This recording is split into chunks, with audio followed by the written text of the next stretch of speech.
Eugène Boudin privilégie les marines qui constituent la quasi-totalité de sa vaste production. 4500 toiles environ et autant de dessins, pastels et aquarelles.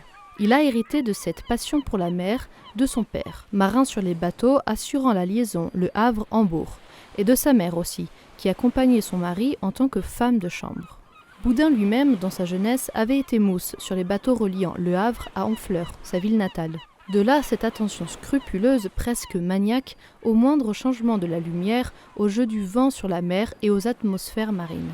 Cette précision atteint une telle perfection qu'elle a fait dire à Baudelaire à propos de ses toiles « La légende cachée avec la main, vous devineriez la saison, l'heure, le vent ».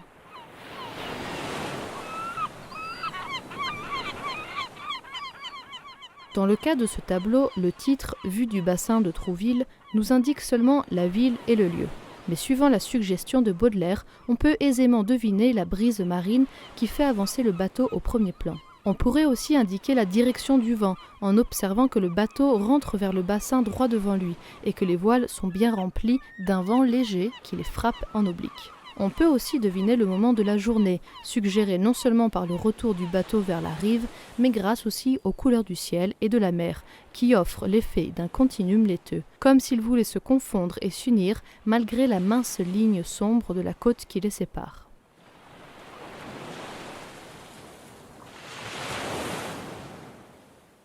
Ce qui nous charme dans cette peinture, c'est que si d'un côté l'artiste nous donne une instantanée précise, de l'autre côté, il nous transmet des sensations et des impressions, de par la vague des formes et des couleurs. Ce n'est pas pour rien qu'il peut être considéré parmi les initiateurs de l'impressionnisme. Il ne faut pas oublier que c'est lui qui a initié le jeune Monet, âgé à peine de 17 ans, à la peinture en plein air. Monet, désormais célèbre, dira plus tard « Si je suis devenu un peintre, c'est à Eugène Boudin que je le dois. »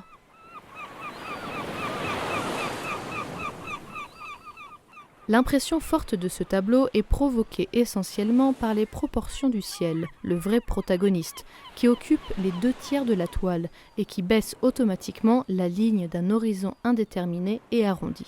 L'effet d'un ciel enveloppant tout le paysage prend encore plus d'ampleur si l'on considère le point de vue qui part de la surface de la mer.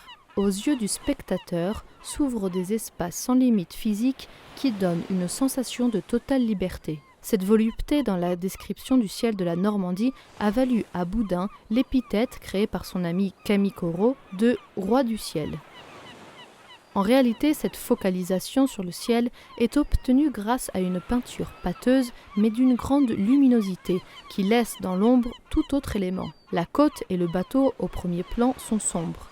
Les voiles qu'on peut imaginer blanches ont une teinte gris obscur. Tout est imbibé d'une couleur changeante allant du gris pâle au gris foncé. Seule une luminosité diffuse qui semble venir de l'extrême droite pour éclairer cette marine calme et silencieuse filtre des nuages.